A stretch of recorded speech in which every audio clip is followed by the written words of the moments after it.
আৰু এইফালে আমাৰ মায়ে ৰাতিপুৱাৰ পৰা একদম জলদি গামোচা বোৱাত লাগিছে কিয়নো এখন গামোচা বহুত আগতে বা এগৰাকীয়ে অৰ্ডাৰ কৰি থৈছিলে আৰু যেহেতুকে মোৰো বুব নোৱাৰা হৈ গলো হঠাৎ সেইকাৰণে মায়ে ববলগীয়া হ'ল আৰু এখন অৰ্ডাৰ কৰিছিলে নাহৰকটীয়াৰ পৰা যেহেতুকে আজিৰ পৰা প্ৰায় 25 দিন মান আগতে অৰ্ডাৰ কৰি থৈছিলে কিন্তু মায়ে যেহেতু ঘৰৰ কাম বন কৰি একদম লাহে ধীৰে বই সেইকাৰণে বহুত দেৰি হ'ল আৰু আজি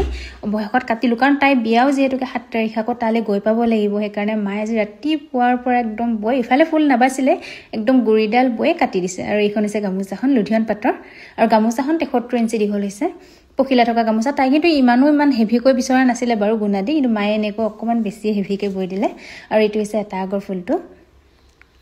আৰু আপোনালোকে জানে বহলটো 22 ইঞ্চি দীঘলটো বাৰু জুনে যেনেকৈ বিচাৰে কিন্তু এখন জোখতকৈ অকমান বেছি দীঘল কৰা হ'ল আৰু গুণ আৰু ৰঙাৰে পখিলা দিয়া হৈ আছে